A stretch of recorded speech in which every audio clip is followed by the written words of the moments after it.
Mick and Sam, taking you to Jungle Land. Bengals pride, it fills the air. Every week we're always there.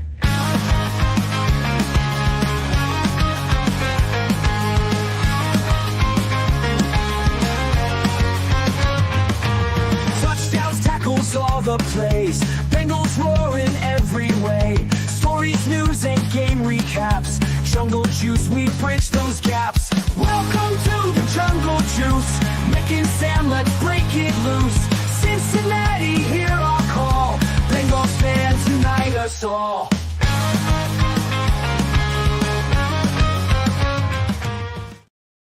Welcome into this week's edition of the Jungle Juice podcast. I'm Sam, he's Mick. How's it going, Mick? Oh, it's going. It's going. I don't know if you know this, but tax season's officially here. So working long hours right now.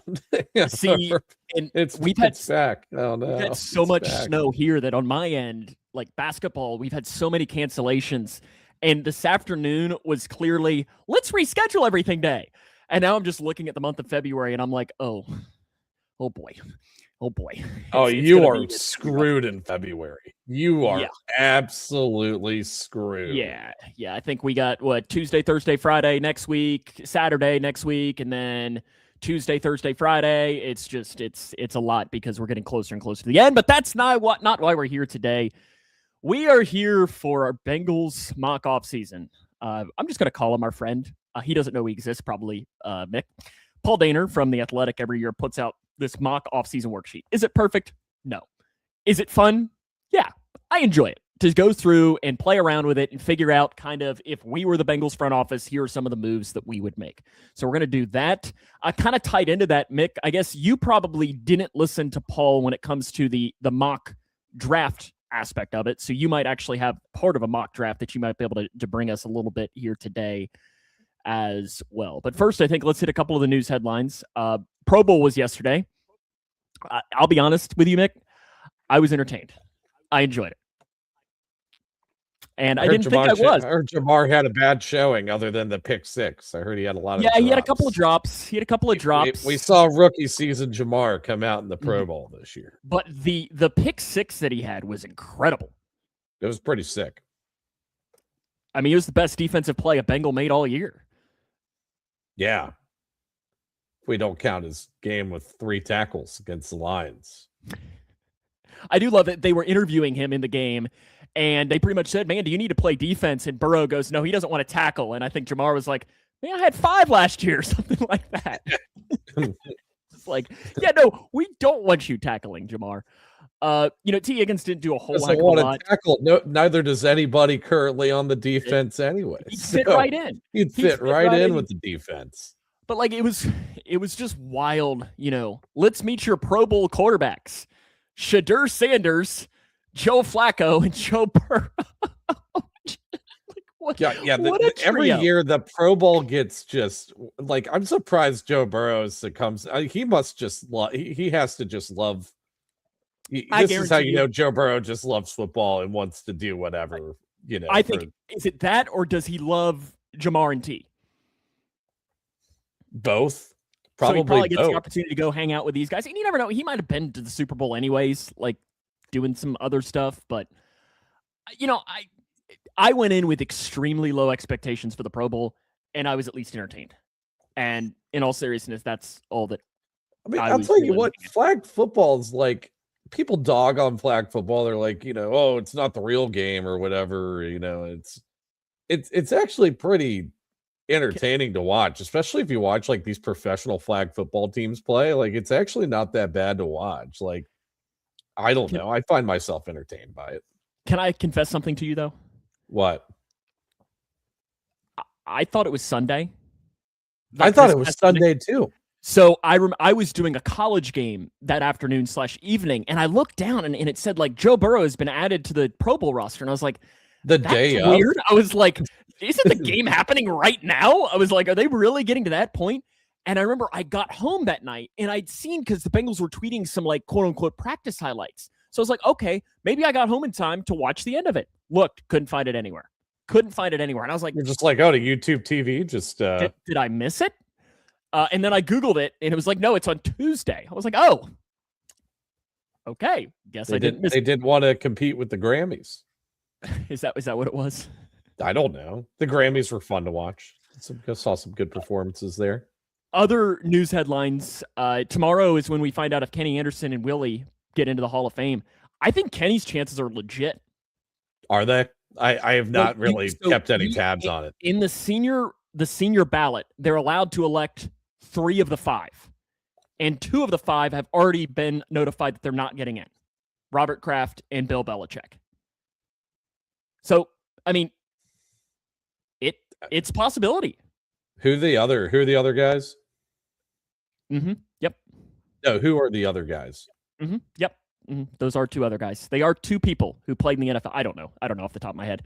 They're irrelevant in the aspect of my care. I only care about it's 2 warranted guys. I think one guy played for the Steelers and another guy played for another team. But I hope Kenny Anderson gets it. I don't know about Willie. I feel like Willie is going to be forever the next guy out. Yeah, and it's kind of hard to find where he can fit in with some of these classes, right? Like it's just like every year you find other people that definitely, also equally among with Willie deserve to get in. Like Luke Kuechly should probably be a first ballot Hall of Famer this year. So he's probably going to get in, just even though he played 7 years, he was literally the best linebacker in football for all 7 of those years. You have just a few other guys sprinkled in here and there. I just don't know if it's going to be Willie's year again, which sucks. Yes or no? Does Kenny Anderson get in? Sure. Yeah, we'll say yes. Does Willie? No. I agree. Only one Anderson gets in. But here's the thing, and I made this prediction a couple of weeks ago. If both get in, you better book tickets for the Bengals playing in the Hall of Fame game. They're in the end of July up in Canton. And Mick, we're going if that's the case. Honestly, yeah, I want to go to Canton at some point. I've never been. And who wouldn't want to go watch the Hall of Fame game with whoever the Bengals will be playing at quarterback that game? Oh, that could be fun. Oh, man, yeah, I'm looking at these finalists. I forgot that Drew Brees was also in this class. He's in there. He's in. Yeah, Jason Witten probably is going to get in first ballot. I would say he's probably up there. I don't think Eli gets in first ballot, but he's at least there. Eli Manning. Eli Manning should not be even the stupid fucking Super Bowl argument. All right, we're already marking the episode explicit. 747. 747. Oh. Anyways, yeah, the stupid Super Bowls. Like, other than that, Eli Manning had a very mid career. We're gonna put so much stock into 2 magical postseason runs that he should be a Hall of Fame quarterback. Like, that's such a low bar, if that's the case. Other news headlines as well. Trey Walters turned down a offensive coordinator interview with the Bears. I was very surprised by that, actually. Like, I don't know. Like, I don't know what his. I guess his thought process is, and I mean, I'm just assuming is hopefully that you. Maybe you're thinking Dan Pitcher, this is his last year, and maybe you could get the Bengals offense coordinator job? Maybe, but it's like, I don't know. Part of me thinks that, like, man, you're under Ben Johnson. If you're the offensive coordinator under Ben Johnson, you're going to get, like, the offensive coordinator under Kyle Shanahan treatment, which even though Shanahan's calling the plays, it's not like he hasn't had his OCs get hired as head coaches. How many OCs has he had hired as head coaches? He's had at least Mike McDaniel. Mike LaFleur just got hired by the Cardinals. I thought there was one more in there. I cannot put my finger on it. Off the top of my head, because I mean, in McVay's another example of how he was under O'Connell and Shanahan. so on. Yeah. Well, no, I'm saying McVay of guys underneath of McVay who don't call the plays, getting their opportunity as well. I was hurt earlier this week when I found out that Domata Peko will be the new defensive line coach of the Pittsburgh Steelers. I can't believe he did that. What is he doing? That hurt. And then the best news I read today. Did you see what Zach Taylor did for Jay Morrison? I think I saw like something come across my feed, but I literally just did not have time today to look at it. Jay Morrison, if you aren't aware, former writer for The Athletic, now writing for Sports Illustrated. Yeah, Mick and I have said we've never met Jay, but I feel like Jay Morrison has to be like the nicest human being. He feels like if there's one Bengal like person connected to the Bengals that you want to sit down and have a beer with and just talk, I feel like Jay Morrison is at the top of that list of just being he's definitely towards the top. He's definitely my speed. He tragically lost his wife like right around Christmas, very unexpectedly, and has taken a bunch of time off as he should. But it came out today that Zach Taylor and Brian Callahan combined to pay for her celebration of life. That's right. That is. I mean, we can dog on Zach Taylor, the head coach, the play caller, all we want. But Zach Taylor, the human being, is a great human being. For him to do that for a media member, it's not like he did that for his chief of staff, who works under him. That's a media member. And yes. I think that shows a lot about Jay, but also shows a lot about Zach Taylor. So kudos to Zach Taylor and Brian Callahan for doing that. They absolutely didn't have to do it. And I watched Jay give a talk about it, and he posted a video, and just powerful stuff. So kudos to the both of them. And send our best to Jay, too, because I can't imagine what he's going through. Yeah. Okay, let's jump into the Bengals mock offseason here. Mick, I think the best way to go is to start off with the cuts. Yeah, there's a few. Okay, I'm going to say this. I cut 3 players. How many did you cut? 4. Okay, so I'm assuming we are in agreement that we both cut Cody Ford, right? Yes. We both cut Oren Burks. Yes. And we both cut TJ Slayton. Yes. Oh yeah. I cut TJ Slayton like 6 times. Who is your 4th cut? Drew Sample. Okay. See, I disagree there. I don't think that'll happen. I think it's time. I think it's time to move on from the contract. You also need to start cutting some salaries in some places. So I just to give myself a little bit of buffer because we spent a little bit this offseason. And it's not like we spent a lot. We just spent a little bit. I wanted to make an extra cut here. Fair enough. Okay, let's just go through this sheet here and go through, quarterback 1.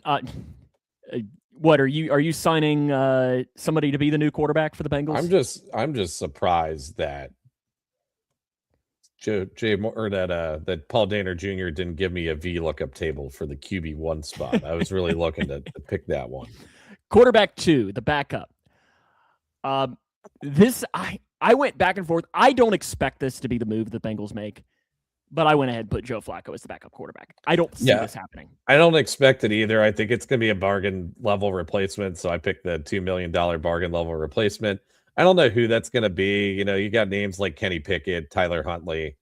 Who else is in here? Gardner Minshew is a free agent this offseason as well. I think you definitely need an upgrade over Jake Browning. Either one of those guys, I think, are an upgrade over Jake Browning.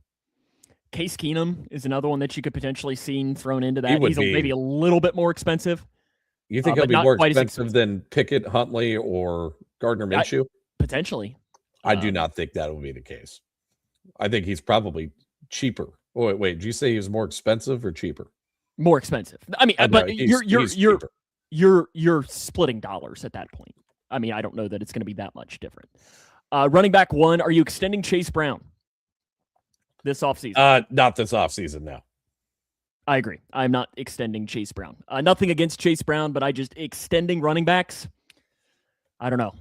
And plus I want to see it one more time from him. And I don't think it's like his price is going to get that inflated over these if he goes out there and has a great year. Here's my thing. And I don't know if we'll ever extend Chase Brown, just given, hey, we've got Joe Jamar T extended for a little while here, and we're paying them a lot of money.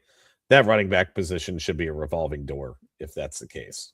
It's not like where Joe Mixon got an extension because we didn't have anybody around him, and he was like the only guy we could pay at that point. And it's also, you're seeing running backs come out all the time of the draft to come in and fill some of these voids. And it's not like, unless you're one of those 3 or 4 dudes, your James Cooks, your CMCs and so on. I just don't, and Chase Brown's not at that level. Yeah. To where you're going to pay somebody like that. I'm going to highlight Riley's comment here. I would love to have Joe Flacco back. I just don't think he's going to. I think he's going to be starting somewhere next year. Or he's going to go to a team where he has an opportunity. Like, this man is a Pro Bowler. He is 2025. The He's not Cincinnati coming to be a Bengals. backup. Like, do you know how many QB needy teams there are out right now, and how bad the QB draft class is? I just love that if 1 year ago we would have been having this conversation, been like, hey, guess what? The Bengals are going to have 2 Pro Bowl quarterbacks next year. And Hell yeah. One of them is Joe Flacco. Oh, boy. Running back 2, I'm assuming we both are in agreement in keeping Samaje Perine, right? Yes. Yeah. I have Samaje Perine. I think he is as solid of a running back 2 as you're going to find, and he fits what Zach Taylor wants. I love Samaje. Yeah. Oh, hey, post idea. Can we make a post about the 2 Joes being at the Pro Bowl and name the caption 2 Joes, 1 Pro Bowl? You can make that post if you want. I don't make posts. Yeah. I mean, make it. You're allowed to make whatever posts you want. Wide receiver 1, wide receiver 2 are both locked in. Chase and Higgins. Wide receiver 3. Man, oh man. Wide receiver 3. What are we gonna do? I went into the free agency market. I did too, but I don't think that you're gonna like my answer. I'm taking Jalen Tolbert. I'm taking bargain level replacement. I'm taking Joe Burrow project bargain level replacement. $2 million wide receiver. I feel like Jalen Tolbert is the little bit of a step above that. I mean, he's maybe not quite bargain level, but he's pretty darn close to it, of being a guy who has had some opportunities, hasn't done a lot with it. He's pretty sure-handed, which I think is a decent thing. Last year had 1 drop the entire season. And he's got experience in the slot too, which I think is a good thing.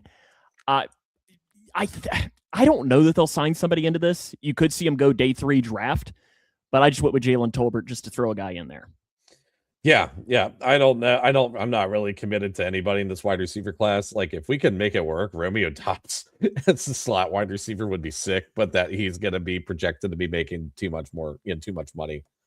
And it's not like the guys that are projected to make $4 to $5 million are really much better than the ones that are projected to make $2 or $3 million. So I think that they're going to wait on this. But there's some reclamation projects, or just like guys that are, solid, that maybe the Bengals could bring in, like a Gabe Davis. You talked about having a guy that can, that's a deep threat that can burn the top off of coverages, and you can put Jamar in the slot more often or whatnot.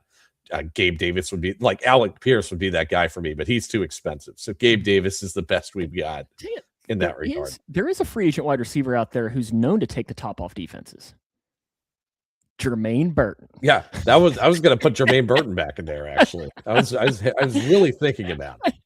John Ross. I mean, he's probably out there somewhere. Tight end number 1. Mike Gesicki. I think it's pretty much locked into that, right? Yes. Yeah. Offensive line, I'm assuming we're the same. Left tackle, Orlando Brown. Obviously, left guard, Dylan Fairchild. Center, Ted Karras. Right tackle, Amarius Mims, and Dalton Reisner is the right guard, right? Yeah, I don't think Dalton Reisner's making only $4 million like Paul's suggesting here. It's got to be more, just given every projection that I've read has had him about $4 million. I know you say it should be more. I think it should be at least 7, like 6, 7, maybe 6, 7, 8, maybe. But yeah. Offensive tackle 3. I go to the draft for the first time. Okay, I went free agency for this one. Okay, I'll let you want to go. I'll let you go first. Who you take out of free agency for offensive tackle 3? I went with Trey Pipkins to be the swing tackle. He didn't have a great year last year. You didn't buy Bobby Hart for $1? No, I did love the Bobby Hart for $1. That's every year that Paul's done this sheet. He puts Bobby Hart for $1. I did not know that. I don't know if I ever really. That's his ongoing Easter egg. Yeah. But Trey Pipkins, he's been a tackle for the Chargers for a little while now. He hasn't been particularly great, but hasn't been terrible up until this past season. He did not play great at all, especially in run blocking. But somebody to come in, be that swing tackle. He primarily played on the right tackle position last year, but he's pretty versatile. kind of like a Cody Ford. So he's pretty much just going to be new Cody Ford, who should be a little bit better than Cody Ford. I went and I'll be honest, I just trusted Paul as far as draft grades right now. This is going to change a lot as far as we almost might want to come back to this in 2 months, when we can actually read the draft a little bit better as far as where guys are going to be going. But I go into the third round, and I'm going to take an offensive tackle from Clemson by the name of Blake Miller. So Blake Miller is a pass blocking specialist for the most part, very durable at Clemson, 83.5 pass blocking grade, gave up 2 sacks all of last year and played pretty much every snap. Now, the biggest thing with him as to why he might not be a great swing tackle is almost all of his experiences come at right tackle. But so, that is maybe a little bit of a concern there for that. I think it's probably easier for a left tackle to become a right tackle than a right tackle to become a left tackle. But at least he's a guy that I think in the third round, you can do that. You got to pay for it, Riley. We pay our subscription fee to get this sheet. Cheapskate. But yeah, Blake Miller's the guy that I go for in the third round. Yeah, I like Blake Miller a lot. Definitely one of my higher rated tackles in this draft class. And especially in relative to position value right now on the mock draft database board, he is at number 48. So it may be wishful thinking to think that he might be there in the third round. But yeah, I mean, I like him a lot. He played a lot of snaps. He's the number 1 out of all the tackles in this class in terms of snaps played in college football. So he's got a lot of reps on his hands. He's got decent size. He's a little underweight. He's 315, which is big enough for an offensive tackle in the NFL, but definitely could be bigger. But yeah, I do like him a lot. I think that'd be a good pick. Inside offensive lineman 4. So, to kind of throw in another backup interior guy. I'm re-signing Lucas Patrick. I did the same thing. Cheap. Go from there. All righty. Yeah. So we're pretty similar, decently similar so far. Hopping over to the other side of the discussion, and I think it's got to start first off is, are you tagging Trey Hendrickson, and are you tagging and trading Trey Hendrickson to pick up maybe a third-round pick? Nope. I agree. I'm not either. I think you just say, Trey, see you, bud. Washing our hands clean of the Trey Hendrickson situation. It's my edge rusher number 1. I don't see this happening, but by the rule of the Paul Dehner sheet, I am able to do this. Ruben Bain is available, and Mick, I am running like full on Naruto. Isn't that what Alex says? Sprint to the podium to take Ruben Bain. I mean, listen, the dude might be short arms. I don't care. The dude just produces. He might not be the Shamar Stewart athlete of this, but he is an elite pass rusher. He produced unbelievably at Miami, and you're telling me I can get him on that Bengals defensive line? Sign me up. Sign me up. Again, I don't think there's any chance that he's actually available at 10, and if he is, I'm doing a backflip. Yeah. I do not have Ruben Bain on mine because of what you just said. I do not think he's going to be available at 10. I think that some team's going to love the tape that he put on and run away with it. They don't care about the measurements. So I do not have Ruben Bain or David Bailey. Both of them were off the board when I did my mock. So we're going to run it back with Myles Murphy again. That's edge rusher number 1. Showed some flashes this year. Definitely his best season that he's had in his career. I think a lot of fans were encouraged by it. Shouldn't be a number 1 edge rusher, even with the tape, but just given the draft class and where I think the draft is going to fall right now, I just don't want to take a gamble on Keldrick Falk or on Cassius Howell or on anybody not named Ruben Bain or David Bailey to be my edge rusher 1. Yeah, I agree with that completely. My 2 and 3 edge rushers are Myles Murphy and Shamar Stewart. I mean, I don't love having Shamar Stewart in there, but I think you don't have a choice. He was your first round pick. You have to leave him in there. Not like you cut ties. Did you sign an edge rusher? So Shamar Stewart's my edge rusher number 2. We got, like you said, we got to see we got to give him another year to see if he can make it work. I went to the draft for number 3. Okay. That'll be my 3rd round pick. I have Derek Moore, the edge rusher out of Michigan. And Derek He's Moore, been rising, right? he has been rising. When I looked at the last time I looked at the mock draft database, at least in my spreadsheet here, he was at number 100. He probably has gone up a little bit since then. He had a big Senior Bowl. Yeah, I bet he did. He had a really good year in Michigan this past season. 92.2 pass rush grade, 19.4% pass rush win rate. That was 9th in the class, 5th in the class in rush grade. Pressure rate of about 12%, so 4th in the draft class. Good run defensive grading, 76.2. Good run stoppage rating at 5.5. He's played a decent amount of snaps at Michigan. Decent size too. He's 260 pounds and 6'3". So kind of fits that mold as a bigger edge rusher for the Bengals. So I think that would be, and also we just love drafting guys from Michigan. So Bengals fans love that, don't they? Yeah. Shifting to the interior at nose tackle, I'm bringing him back. Bring back. Me too.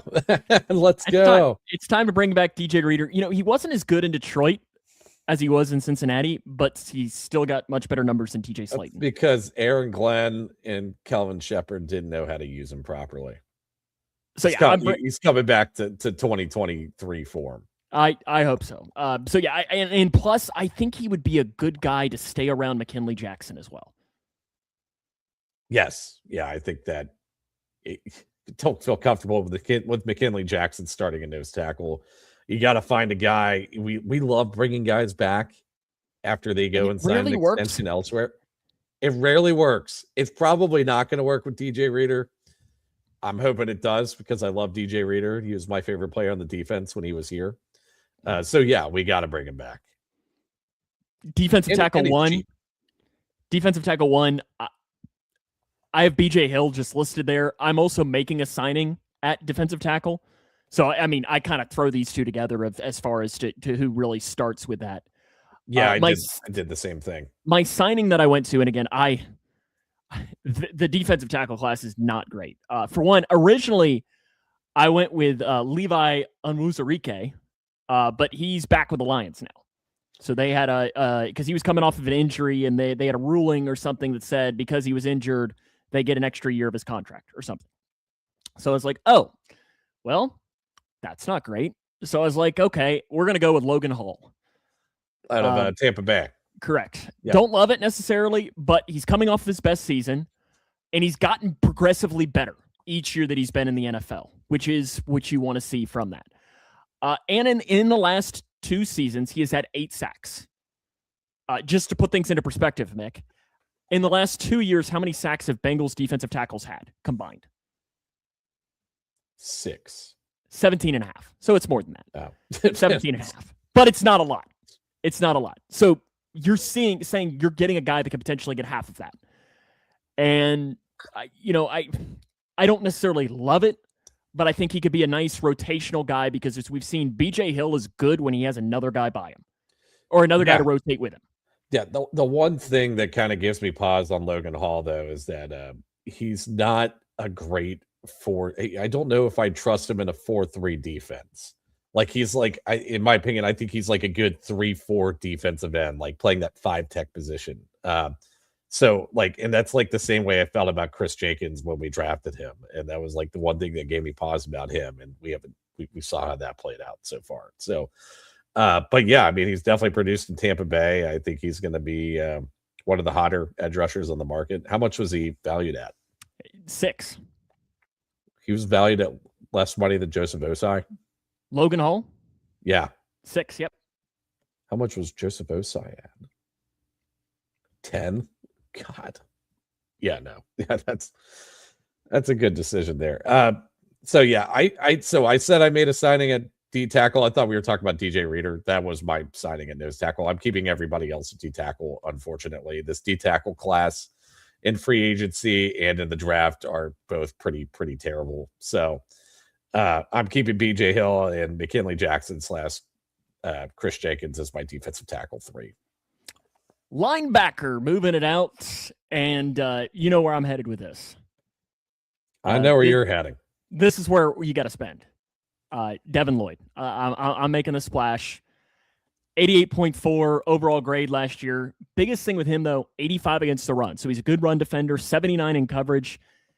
When targeted last year, he was targeted a decent amount as a linebacker. 71 QBR, which is a good thing, and allowed only 10 yards per catch. Now, that's not necessarily great, but it's a sure heck of a lot better than what the Bengals have had at linebacker. So I'm splashing, I'm spending the money, and I'm going to go get Devin Lloyd. And you're just going to gamble that it wasn't a contract year jump for him, and it's this is the new Devin Lloyd. Yeah. Didn't splash on linebacker. Devin Lloyd, great addition. Like I'd be stoked if he joined. I went with somebody who's been talked about a little bit, just given the history with Mike Hodges, the linebackers coach. I went with Demario Davis, the linebacker from the Saints. Dude's a little bit older. He is going into year 15. He's 37. 15. Yep, he's going into year 15. He's 37 years old, but still is playing at a pretty high level. 80.3 defensive grade in 2025, 88.9 grade against the run, 68.3 grade in coverage. I think that what the way the Bengals are going to say, operate here is that, we want an insurance replacement that's not Orenberg's, somebody that's actually proven and can actually play some snaps. And somebody that has rapport with Mike Hodges, I think probably goes a long ways. And it just seems like a Bengals-esque type of signing where they would get a guy for like $8 million towards the latter half of their career. I fear if I was trying to predict what the Bengals were doing, that's probably what I would do. But the age just worries me. Father Time hits us all. Even if he's shown no signs of slowing down, you know what guys who show no signs of slowing down usually do when they come be a Bengal? They show signs of slowing down.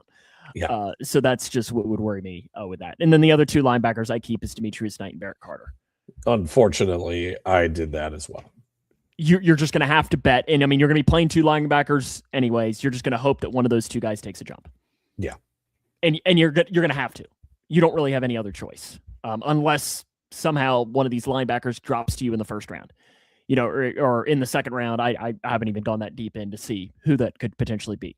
Quarterback 1 and 2. You've got some decisions here as far as signings and extensions. Are you extending either DJ Turner or Dax Hill? I'm extending both of them. Okay. I can't imagine both of them really cost that much money. I don't know why Paul Dana Jr. has them at $2 million. I'm guessing that is like in addition to their current salary that they're making. Correct. If that's the case, I'm going to go ahead and get both of these guys on there. I think Dax is going to be pretty cheap, just given the injury history that he's had over the course of his career. Also, it's just like he's been too versatile to the point where you haven't just gotten an extensive amount of like film or snaps at the outside corner position. So I don't think he's going to be too expensive to extend. DJ Turner, you only have 1 year of sample size of him playing as I don't know if I'll call it an elite corner, but a good corner. So I think it's reasonable that they could extend both of these guys. I'm extending DJ, not Dax. And that's just I think I want 1 more year Dax just to see of what you can do. But I could easily see it be yours, and I could easily see it being extend Dax and not extend DJ. Yes. Nothing would surprise me. I'd be surprised if neither extension happens, but I see something happening in this room. At slot corner, where'd you go? So it's my first round draft pick.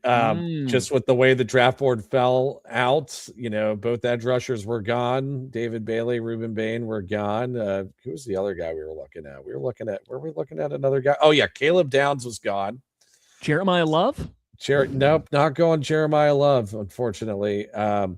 So I went with a guy by the name of Avion Terrell, cornerback out of Clemson, primarily plays slot corner, had a really good year at Clemson, 77.7 coverage grade, 17% forced incompletion grade or rate. That is number 1 of all slot corners in college in this college football, this NFL draft class. Really good against the run too. 86.4 run defensive grade and a 2.5% run stoppage rate, which is a decently high mark for for a slot corner. Has played a decent amount of snaps over at Clemson. I think he would be a solid guy to put in and play immediately at that slot corner position. And again, I went to the draft, and again, we're just basing it off of Paul's chart here of being a grade of a 3rd or a 4th round pick here. This is obviously going to change through it, and I'm going to Julian Neal from Arkansas. Okay. He, graded an 86 against the run in the slot at Arkansas. I like that. You want your slot corner to be able to come down and play in the run game as well. Another thing that, 7.3 missed tackle rate %. It's not horrible. 76.5 coverage grade as well in the SEC. Does have some special teams experience as well, which I know that Darren Simmons really likes, especially if this guy doesn't come in and start immediately at slot corner. That you get a guy that, if you're in the back end of that cornerback room, you got to be able to play special teams. And he's got some experience on that as well. So I went Julian Neal from Arkansas. Does he have some position versatility? I had him pegged as an outside corner. I have him as a slot because he primarily played most of his snaps in the slot. Oh. At least when I was looking at there. At least when I was looking at PFF earlier. Okay. I might have misclassified it then. I do like Julian Neal. Quarterback 4, I'd kept Josh Newton. I did too. I'd love to see a signing in there, but I just kept him. I just don't see it. Safety. Did you spend at safety? 2nd round draft pick. I did too. One of them. Okay. And then Jordan Battle was the holdover. Who's your 2nd round pick? We might have the same guy here. I have Dylan Tiedemann, okay. Safety out of Oregon. I think he is he's number 5 on my big board of safeties here. But I think he's number 2 in the draft class. So he's got a good profile here. 90.2 coverage grade. That's ranked 3rd out of all safeties in this class. Forced incompletion rate of 18%. That ranks 4th out of all safeties in this class. Good run defense grading, 67.2. Decent run stop rated 3.2. I think that he would be a good addition to this defensive backfield. I know that there's one thing that Bengals love to do is they love to go to programs that are, have sustained success. And go back to LSU, AJ Hulsey. Okay, that's your guy. Graded, an 86.6 defensive grade, 88.6 coverage grade, which is good. Big thing with him that I think is probably the reason he's a 2nd round pick and not a 1st round pick is missed tackles. He 16% missed tackle rate. That is high. He sounds like the perfect Geno Stone replacement. It is. He'd fit right in for that. And that's where I did have some hesitancy at going with it. But I just, in trying to take a guess as to what the Bengals would do, feel like he'd fit right in of being a guy that shows on the tools, and they'll probably think, hey, we can fix him, right? Yeah. And do that. So AJ Hulsey for that. Okay. So we had some similarities in there. We did. So you went, your 1st round draft pick was Terrell, right? Terrell. Yep. Your 2nd round pick, we both went safety. Your 3rd round pick was Derek Moore, edge rusher out of Michigan. Okay. And your 4th round pick, did you mention your 4th rounder? No, he's a tight end. I picked Jack Andrews, the tight end out of Texas. Watched his film, and I just really liked it. Okay. You got anything to bring on him for your first Bengals 4-round mock draft? Yeah. Give me 1 second. I got his profile somewhere up here. Good job. Great job. But this is just, we're killing it over here. Special teams, too. I don't see any changes there between Evan McPherson, Ryan Rico, and William Wagner.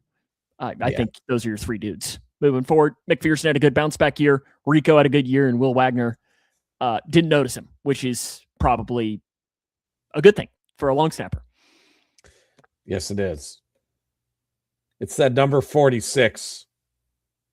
That's just very fitting for a long snapper for the Bengals. 48's a cursed number for long snappers. Should I just do I need to buy a Will Wagner no, long snapper? Don't do it. Don't do it. Oh. How much money did you have available then? I had 1.6. Oh. 17 million. Wow. So you fit right into the Bengals then. Oh, I am the Bengals, actually. Yeah. I am the enemy. So cheap. You're so cheap, Mick. You and Mike Brown. I am Mike Brown. Riley I says, put all of my money into making myself look a little bit younger, not that much younger than 90, however many years old he is. But do the Bengals go for their Ted Karras replacement in the draft? No. I think it's more likely they try and find an Orlando Brown Jr. replacement in the draft. I'm tired of finding replacements in drafts. Get them when the guys are gone. That's another way to do it as well. Did you have your tight end talk? Yeah. Or do you want to wait until Jack Andrews would be like your Drew Sample replacement? He played a lot of ball over in Texas, played a lot of, gets high level competition. 20, number 3 amongst tight ends and snaps played. Has got not the greatest of size like Drew Sample does, but it has a really good run blocking grade. 70.6 run block grade. That's 5th amongst all of the tight ends in this draft class. Receiving was meh. I don't know. He's a 4th round tight end, guys. I don't know what else to say. You need to probably put another one on the roster at some point, though. Yeah, because you don't know what Eric Cole is going to be. Exactly. You don't know what he'll be. He might be normally Eric Cole, but he's also Eric Cole coming off of like his 94th ACL tear. Yeah. And at some point that has to take a toll. And also Drew Sample's gone in my cut and list. Yours. So not you need another tight end. Not in real life, but in my cut list. I'm keeping Drew Sample around. Just because I think Zach Taylor loves himself some Drew Sample.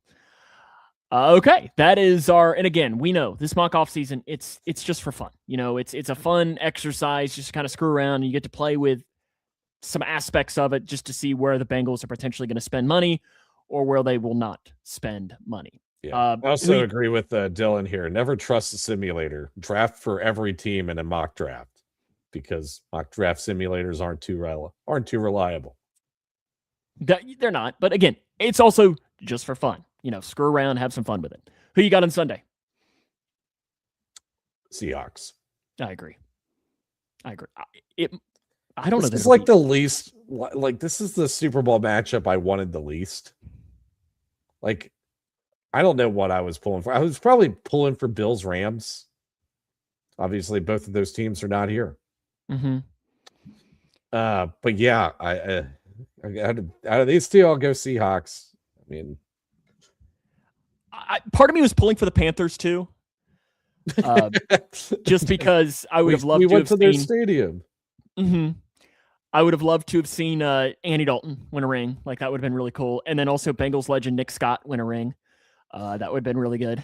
I did love that he was on the list too, and Sheldon Rankins was on the list. They're just going to try and bring back all of those guys that didn't work in Cincinnati but work other places. Of guys Nick Scott has actually played well. Yeah.